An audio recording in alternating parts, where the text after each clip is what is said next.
Hello, everybody. This is Jeffrey Daniel again, coming to you from Abuja, Nigeria.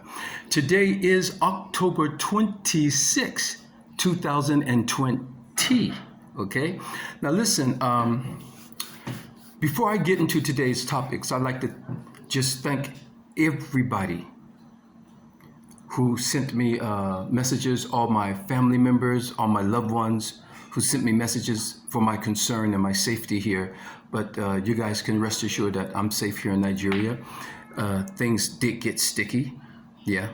You know, we had an issue going on here, but I'm in safe hands. I'm okay, you guys. So thank you very much for your concern.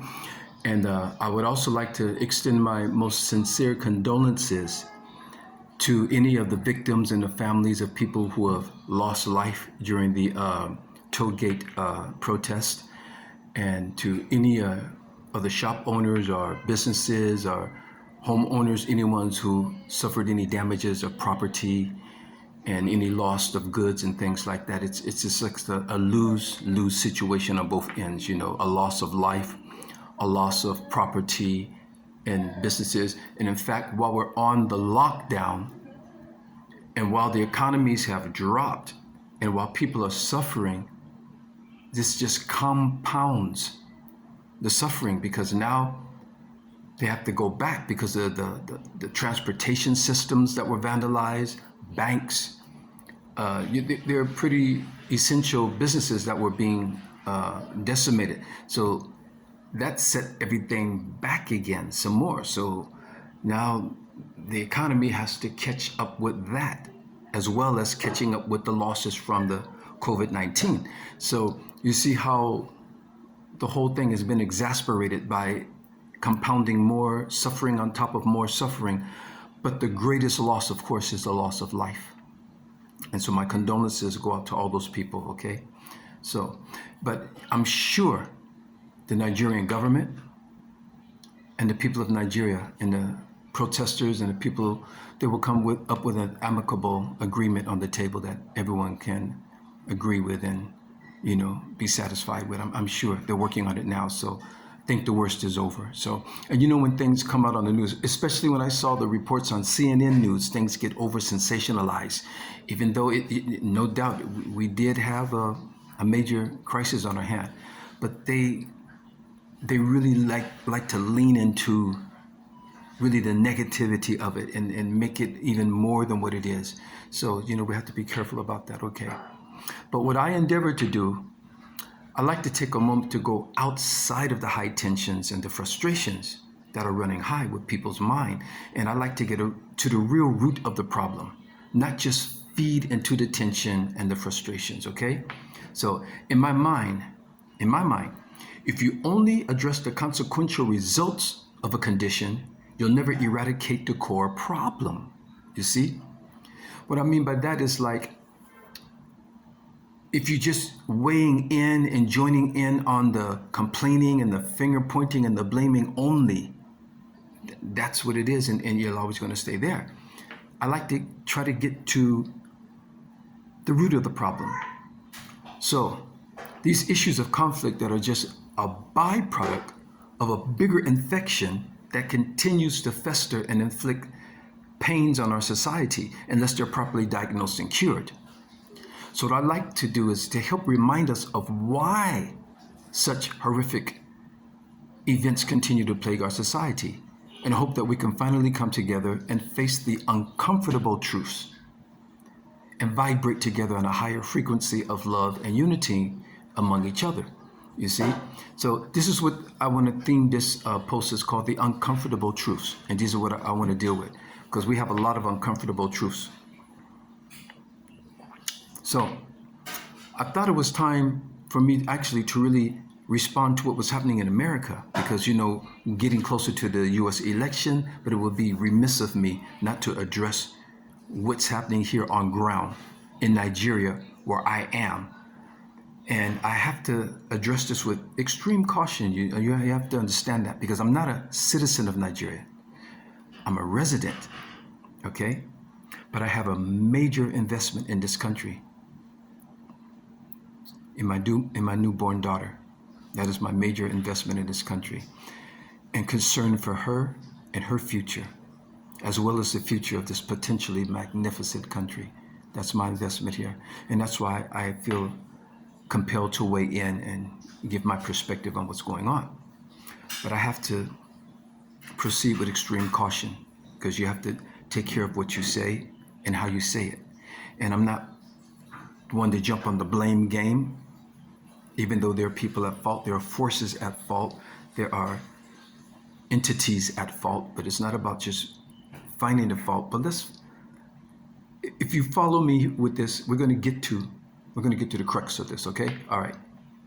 So, as I mentioned in earlier posts, I am not a news reporter, okay? So I'm not here just to give you news updates, but my endeavor is to help bring awareness and a better perspective on consequent pertinent events, all right?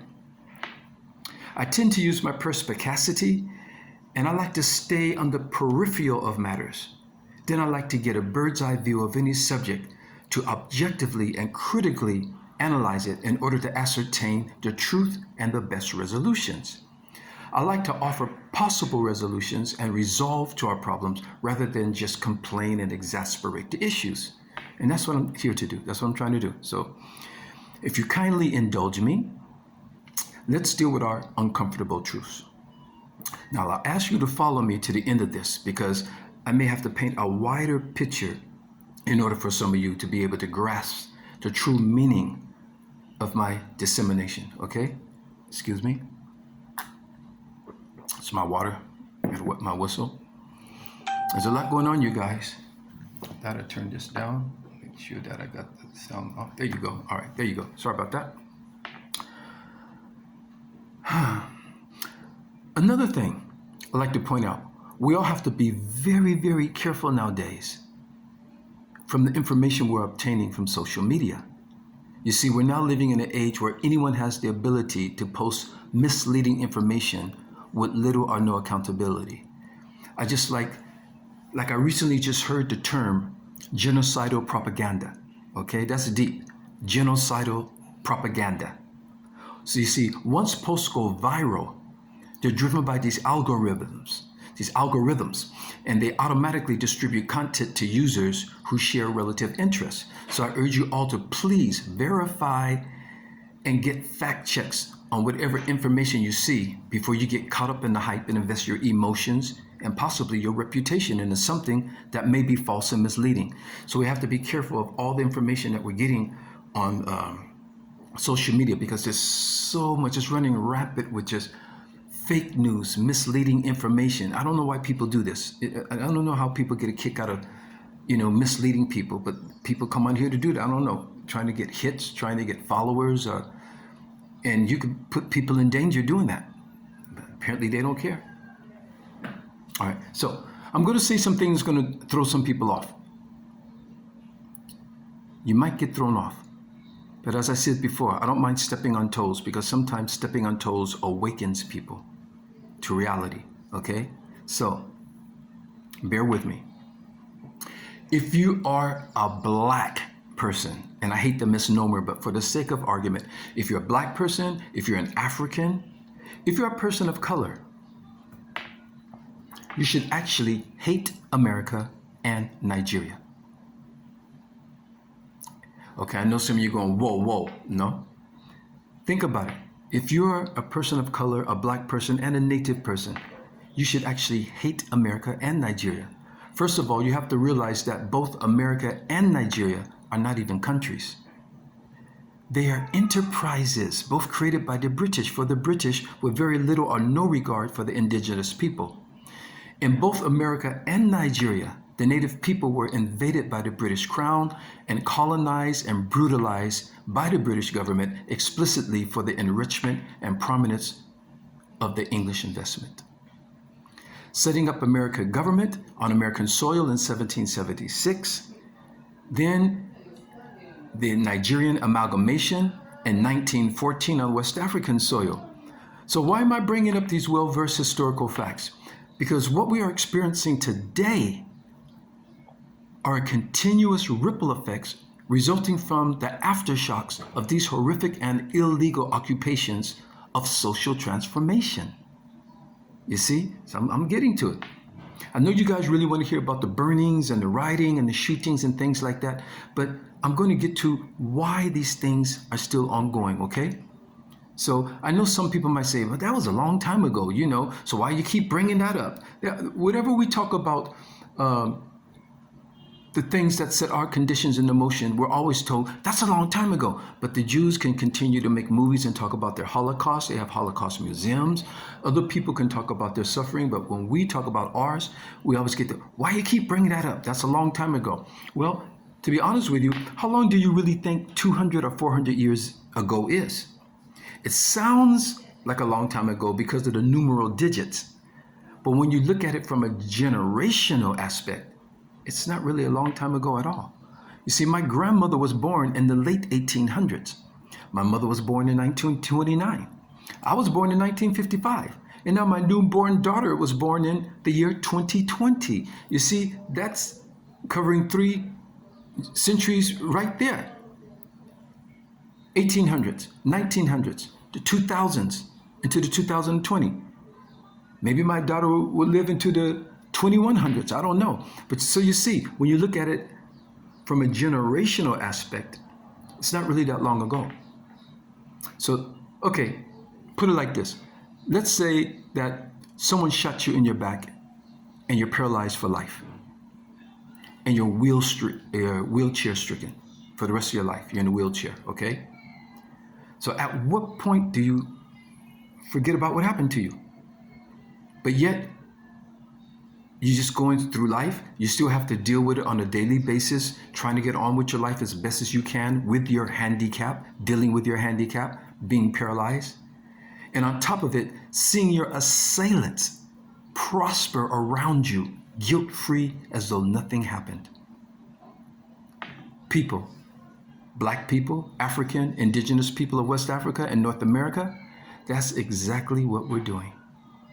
No matter how prominent or assimilated you may have become in this predicament that has been visited upon us, you're still a victim and a survivor of a foreign paradigm that is abstract and a perversion to your natural way of existence. Let me say that again. You're still a victim and a survivor of a foreign paradigm that is abstract and a perversion to your natural way of existence. So, some of you are thinking, okay, what's that got to do with the tollgate protests and the shootings? Okay, please bear with me. Think about it. What is a Nigerian? What is a Nigerian? It's a hereditary cultural misnomer at best. Did your ancestor name you a Nigerian?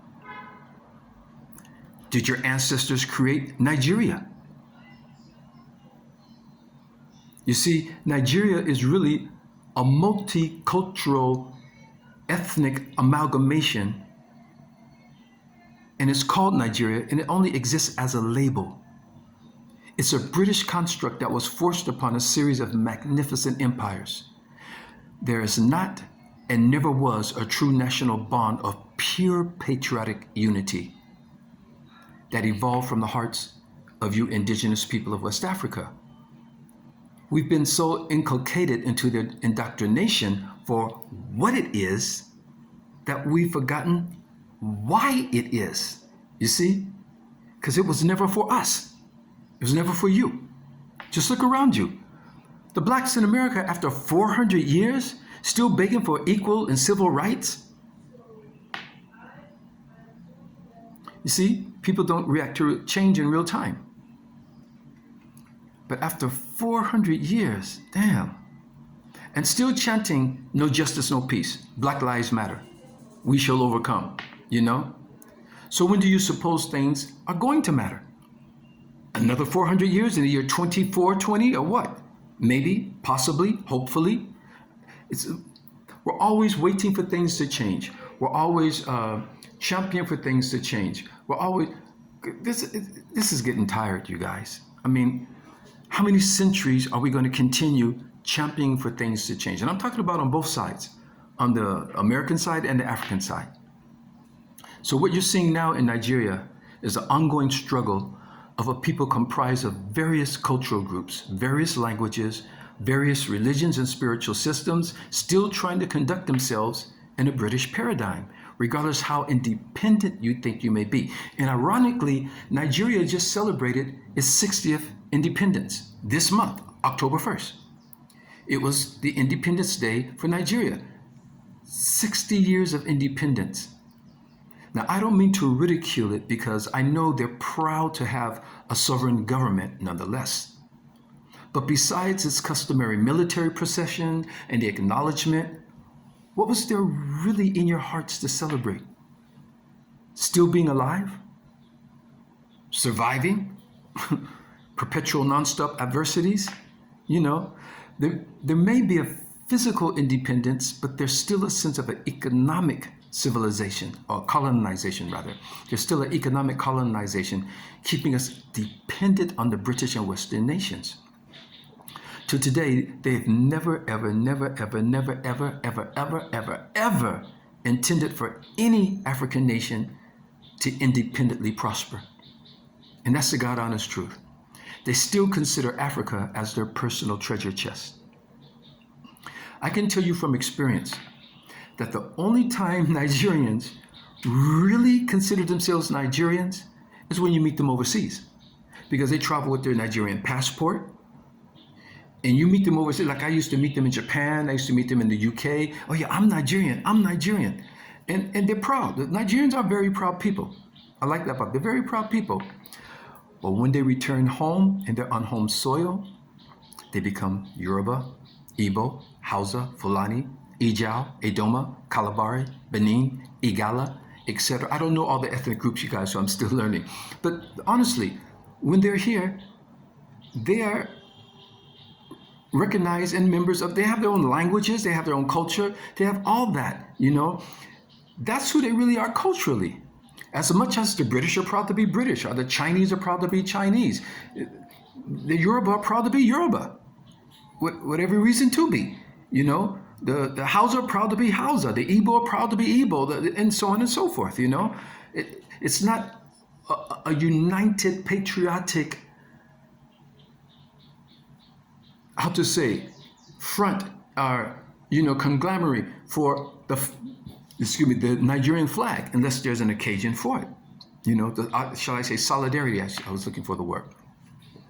But, you know, that's what I personally love about being in Nigeria, seeing all the different ethnic groups, their cultural identities, their true cultural identities at wedding ceremonies, at baby naming ceremonies, at festivals, their food, their traditional music, and their native dress wear. It's an authentic celebration of who they innately are from their hearts. But the government is being conducted by a European paradigm that just isn't natural to the African. They have adapted to it, and they are extremely tenacious and resilient, but something still remains inherently unnatural about living in this European paradigm in Africa. So, in their attempt to emulate their former British rulers, they have succumbed to incorporating certain British attitudes and dealing with their society and their fellow citizens. You see, now I'm getting to the point. Please don't understand me. I'm not in any way, shape, form, or fashion trying to negate all the political or national accomplishments that have been made over the decades by this independent Nigerian administrations, because they had to fight to gain that, you know? So I'm just pointing out why the core basic problems still persist continuously, generations after generation. Okay, I'll get to the protest shooting and all that later on, but I'm just trying to point out there are underlying forces that allow the perpetual conditions for situations like this to transpire, and that's what I'm addressing. Okay, the British took kings, obas, emirs, chiefs, and regulated them to a European system of governors, senators, presidents, mayors that have to revolve their tenures in the electoral processes, therefore putting the responsibilities of leading the nation in the hands of, who knows, ambitious individuals who may have any variety of intentions for wanting to hold the highest office in the land. Now, ruling a nation has become egotistical. just the nature of running to be a candidate, then campaigning against a political opponent in another party for the seat. It becomes more about the candidate than the actual nation itself. This is a Western construct that's only been imposed since 1919 in Nigeria. Then their general election in 1923. Remember, my mother was born in 1929. It's not that long ago. So this is still a very brand new system of how to run their countries in Africa. So now you can see why there's so much imbalance and distrust in the modern African political imitation of a Western-style government. It's not innately natural to the African psychic. It's not. But it's something that the British came, they set up, these constitutions, this and that and that. Kings were kings until they died or chose to abdicate from the throne. Isn't Queen Elizabeth still the queen after 60-something years? Ruling used to be a lifetime duty, held with high esteem and a great responsibility to look after the kingdom. But now they're stressing just to run for office, knowing they'll only have a tenure of only 4 or 8 years. It's like a doctor telling you only have 3 years to live. What if a doctor told you you have 3 years? What would you do? What would you do for those remaining 3 years? You'll get out and try to get as much of it as you can, wouldn't you? You try to just live as much as you can and get as much as you can. Then we criticize African leaders who stay in power longer than their constitutions allow. But Arab kings are still kings for life, aren't they? Because they're not governed by a European construct. So, why Africans kill Africans? You wonder, how can an African a soldier aim his weapon at an African civilian? You think about that. And that soldier is also still a victim of the same circumstances that he himself is suffering. Or how can African leaders allow a portion of their own community to wallow far below the poverty line and accept it as just an economic statistic? It's the European construct of how we recruit the police, soldiers, and political officials. These agencies that seem to be detached from the civilian society, although its members are from the civilian society. The same society it's now employed to protect or attack on command. Think about it. Was there poverty before in the Benin Empire? Did you ever hear poverty in the Benin Empire? Was there extreme poverty reported in the Ife or Oduduwa kingdoms? Did you ever hear of starvation ravaging through the Sokoto Empire? Not unless there may have been maybe a seasonal drought or forces of nature beyond their control. Did you ever hear of citizens experiencing these types of social sufferings that we have become accustomed to since the arrival of the Europeans on African soil? And trust me, we've been here hundreds of thousands of years, conducting our civilizations with pristine harmony with nature, humanity, and spirituality. Of course, nothing was 100% perfect. You had faults here and there and whatever, but nothing's perfect. But we had a much more humane system of conducting our civilizations until we were compromised by the European system. So, of course, any killing of innocent human being is a tragedy and should never be tolerated. Any destruction of properties and disabling of public transportation and businesses is criminal. But before we condemn the LASMA, the SARS, the police, the military, politicians, and the presidency, you have to condemn, criticize, and interpret and articulate what exactly is Nigeria. And when you understand what Nigeria really is, not the illusion of what you like for it to be and what you want it to be, but what it really is, then you begin to understand the root of our problems. And even after we come to terms with what is Nigeria, then what are you prepared to do about it? What are we prepared to do? When you come to terms and look at America for what it is, which I'm sure a lot of you have, looking at America for what it is.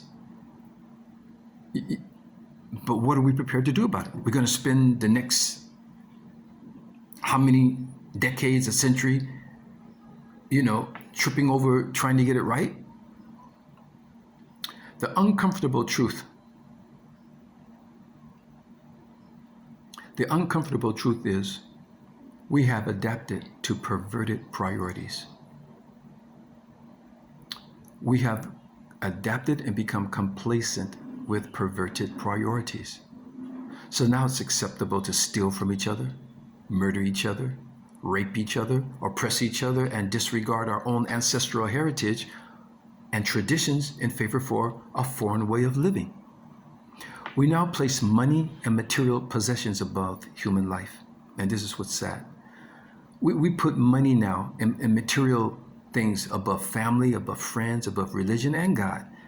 We are experiencing a gross perversion of priorities. And that's what's hurting us all. And in every level, in every tier of society. Is this perversion of our culture something we can just reverse and turn around in our lifetimes? I fear not. Maybe it's going to take generations. Because so many of us have become complacent and dependent on this European paradigm that you'll fight those who are aware and trying to save you from it. People coming out, we have conscious leaders, we have people coming out trying to wake up people to what's going on.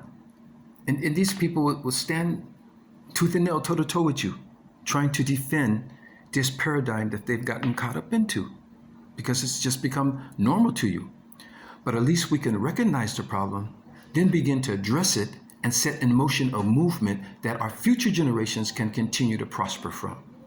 And that's the most important thing. So it starts now with people trying to make each other aware of where we're at, how we got there, and what we need to do to get out of this, to improve our conditions, to get back to where we really need to be.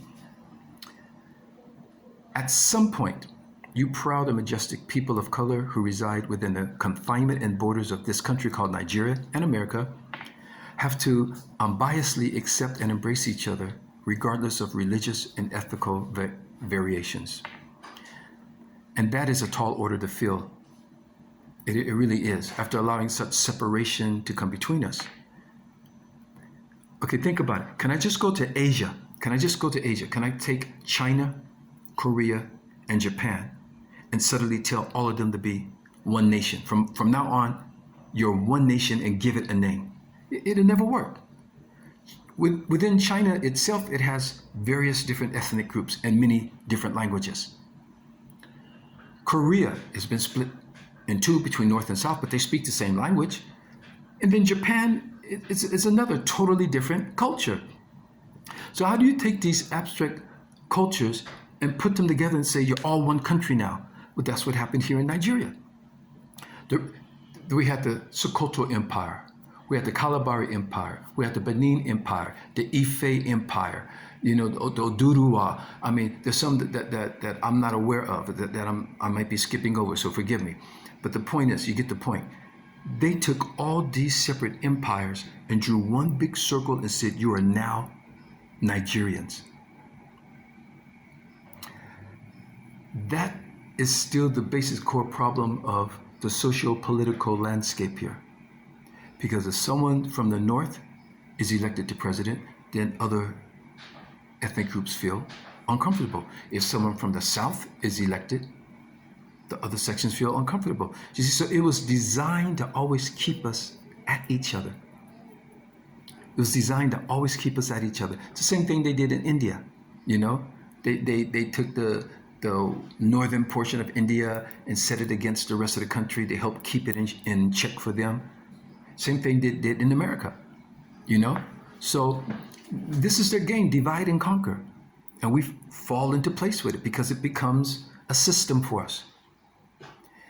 And now you're understanding why we get into these killings.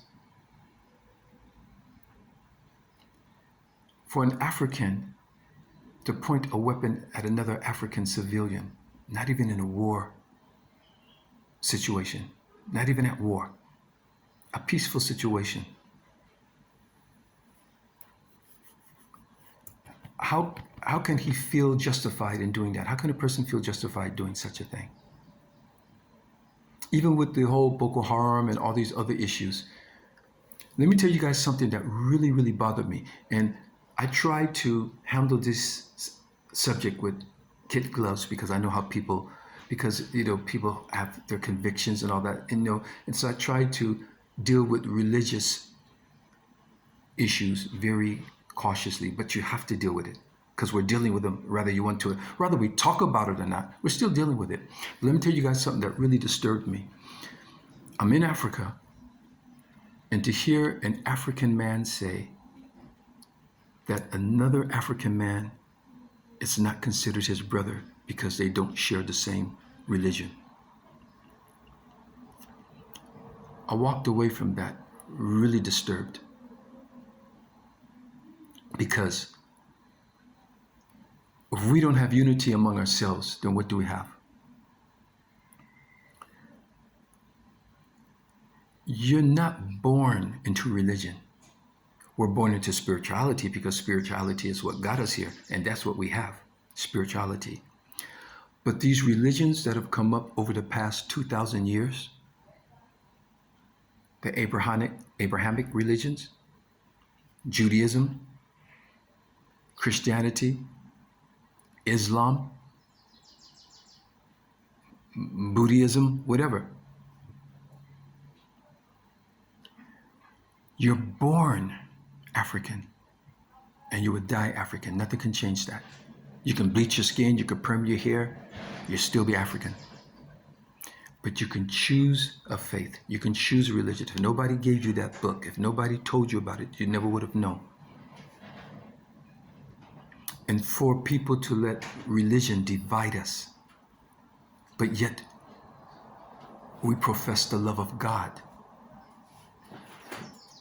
but yet we can detach ourselves from our fellow brothers and sisters in the name of religion, then something must be wrong. Because you see, the foreigners, they don't care if you're Muslim, Christian, whatever, natural, ethnic religion, traditional religion, I should say. They don't care what you are. They don't care if you're Igbo, Hausa, Yoruba. To them, you're just black. To them, you're just African. And they don't care. And they put us all in the same boat. At least they put us in the same boat. We need to put ourselves in the same boat because that's how we're going to climb out of this, because we need each other. We need each other. And I'm talking to the black community, the global black community. First of all, we need each other. And when we get it right, then we can join hands in with the international communities. I'm not saying, yes, I am pro-black, but I'm not saying pro-black to the detriment of other races or the exclusion of other people, but we need to get ourselves right.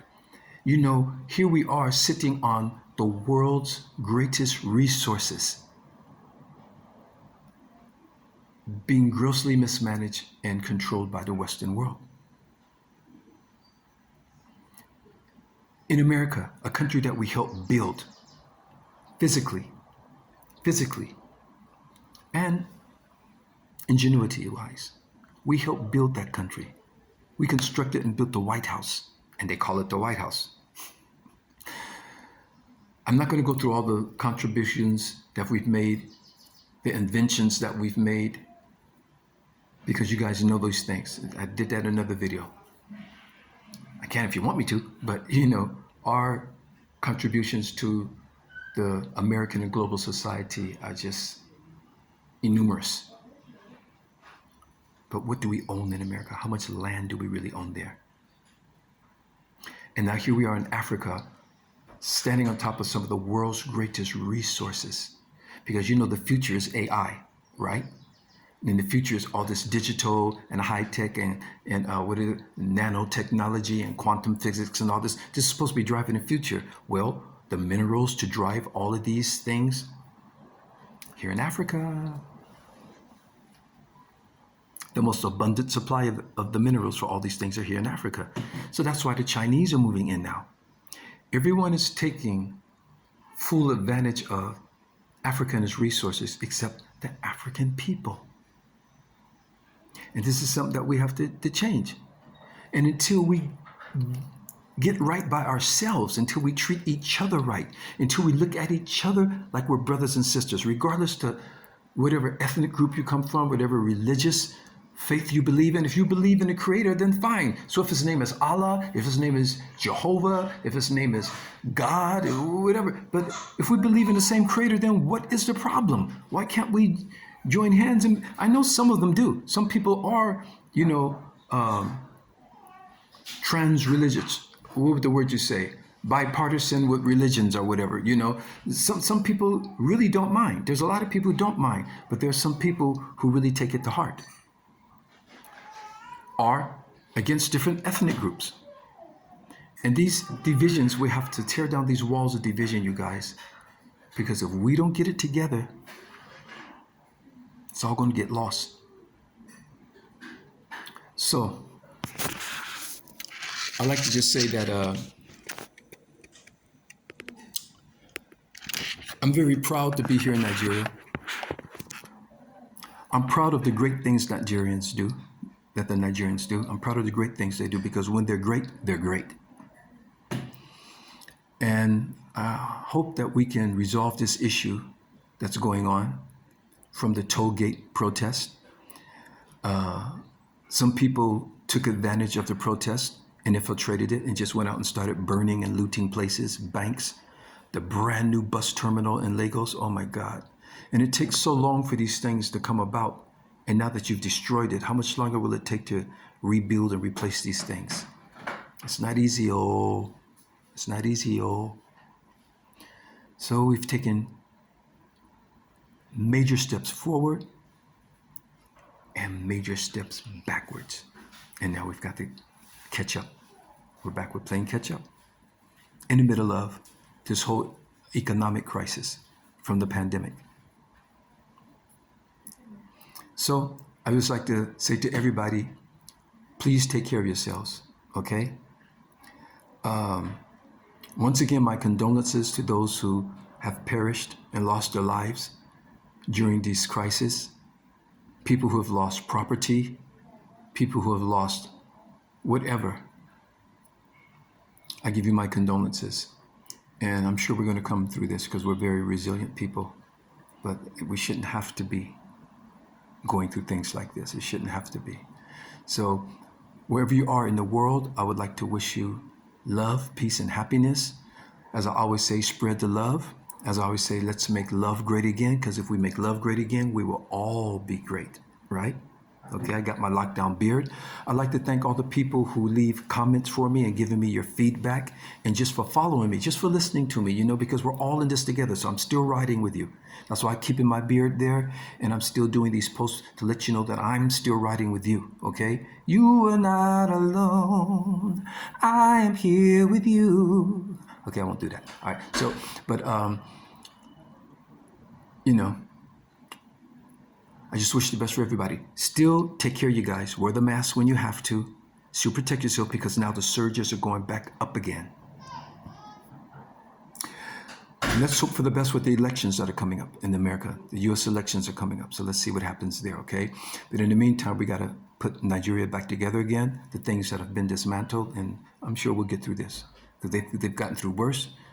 Hopefully we don't have to get through any worser. Hopefully we can all learn from our mistakes and be stronger together, okay? That's what I'm hoping for. So I wish you all love, peace, and happiness. Take care, you guys. Take care of your loved ones. Depression is real, so check in on each other while we're having these lockdowns and all these things we're going through. Continue to check in on each other, because depression is real. There are a lot of people out there who are depressed. Some people don't even know they're depressed, So please check in on your people, okay? All right. I love you all. Make love great again.